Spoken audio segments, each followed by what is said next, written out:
அமலா, தானே சமையல் செய்யுங்கிற திமிரு என் புருஷனுக்கு இருக்கு. விமலா, எப்படி சொல்ற?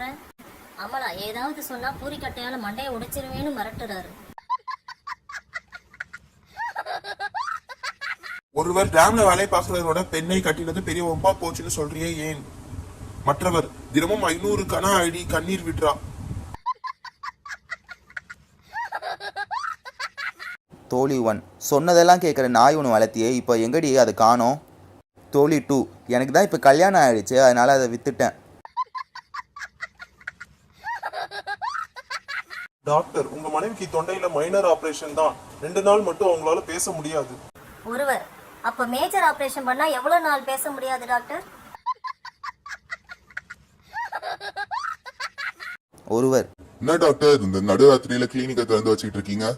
டாக்டர், தூக்கத்துல நடக்கிற வியாதிக்காரன் எவனாவது வருவான் தான்.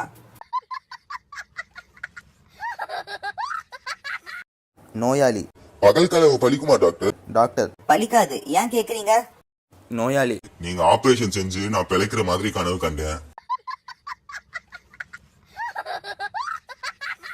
நோயாளி, டாக்டர் இவ்வளவு மருந்தையும் 2 நாள்ல சாப்பிட முடிக்கணும் நான் சொல்றீங்க ஏன்? டாக்டர், 2 நாளைக்கு அப்புறம் எக்ஸ்பைரி டேட் முடிஞ்சிடும். நோயாளி, 2 இட்லியை கூட முழுசா சாப்பிட முடியல டாக்டர். டாக்டர், என்னாலேயும் தான் முழுசா 2 இட்லியே சாப்பிட முடியாது, புட்டு புட்டு தான் சாப்பிடணும்.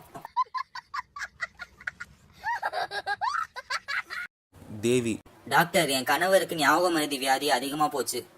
டாக்டர், ஏன்? தேவி, அவர் தான் டாக்டர் சமையல் பண்றாரு, ஆனா சாப்பிடும்போது சமையல் நல்லாவே இல்லைன்னு என்னைய திட்டுறாரு. ராமு, டாக்டர் என் மனைவி ஓவரா டிவி பாக்குறா. டாக்டர், எந்த அளவு பாக்குறாங்க? ராமு, கரண்ட் கட் ஆனாலும் டார்ச் அடிச்சு பாக்குற அளவுக்கு.